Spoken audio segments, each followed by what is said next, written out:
Bonjour et bienvenue à l'épisode 2 de la chronique Sans détour, deuil, injustice et maladie. La semaine dernière, j'ai abordé le drame qui fait que je fais cette vidéo aujourd'hui et je vous avais dit que je vais vous parler des émotions qui sont générées suite à un tel drame. Je vais en parler dans certains ordres, mais ça ne veut pas dire que tout le monde les vit de la même façon. Cependant, en général, lorsqu'on vit un tel événement, lorsqu'on reçoit une telle annonce, premièrement, notre monde s'effondre catégoriquement. La manière qu'on va le vivre va dépendre d'une personne à l'autre, mais c'est à l'unanimité, notre monde s'effondre catégoriquement. Une fois qu'on a reçu la nouvelle que notre univers, notre monde vient de s'effondrer, c'est officiel, on va être souvent en état de choc. On risque d'être paralysé. On ne sait pas trop quoi faire. On ne dit rien. On est figé ou on est engourdi. Et pendant qu'on va être dans cette phase-là, les gens autour de nous vont s'attendre à une réaction, vont s'attendre à ce qu'on dise quelque chose, qu'on fasse quelque chose. Mais très souvent, notre cerveau, il vient de recevoir un choc et il est complètement paralysé. Il est figé. Donc, ça veut dire on va être dans un processus de questionnement. On ne sait pas trop si c'est vrai, si c'est pas vrai. D'autres peuvent être aussi dans un déni total.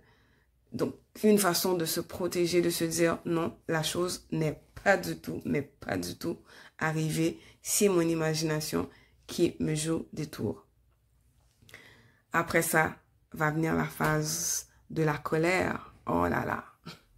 La colère contre la terre entière. La colère contre le système à tort ou à raison. La colère contre l'endroit que ça s'est passé. Contre même des fois la famille. Si on est croyant ou même qu'on n'est pas croyant, on peut en vouloir à Dieu lui-même parce que pourquoi il a laissé ce genre de choses arriver,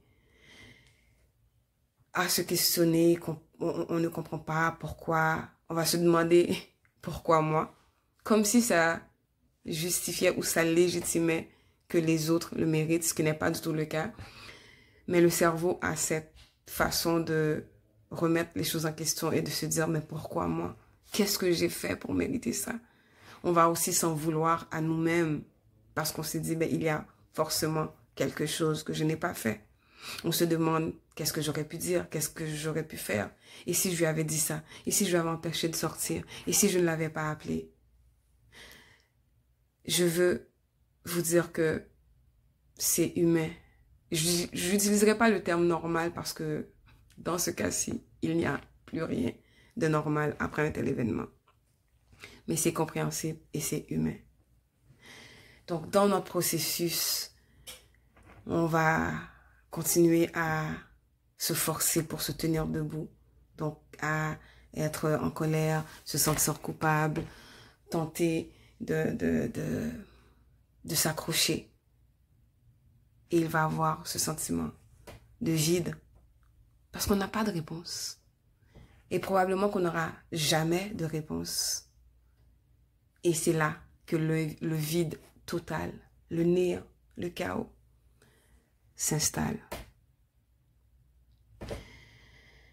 Dans mon processus d'apprentissage du deuil traumatique, j'ai compris qu'il y a de ces choses qu'on ne parle pas du tout ou qu'on ne parle pas assez.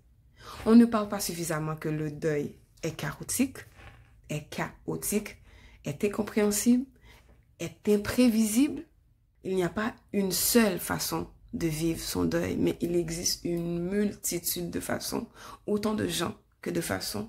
Et pour ce qui est de la durée, ça aussi, il n'y a pas de façon. Oui, ça prend différents temps d'une personne à l'autre.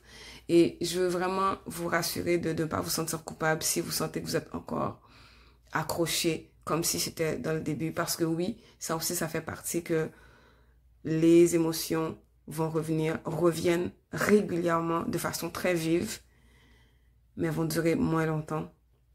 Et ça aussi, il faut apprendre ou on doit apprendre à composer avec. Je veux aujourd'hui te dire que si tu te comprends plus, si tu te questionnes, tu te sens perdu, c'est tout à fait normal.